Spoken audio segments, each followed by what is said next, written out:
I'm using a network kit that comes with a crimping cutting tool and a cutting stripping tool.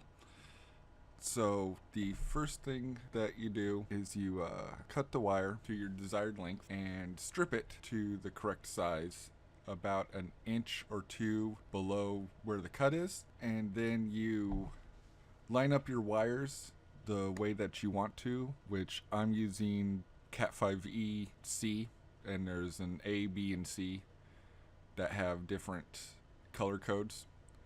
All you really have to worry about is that the color on one side is the same as the color on the other end of the cable that you're making. Most people just use the standard guide.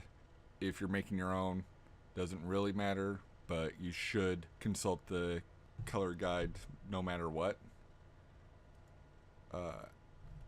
After you get them lined up, it's as simple as putting the RJ45 plug in and crimping it with the crimp portion of the tool. Then you have a full wire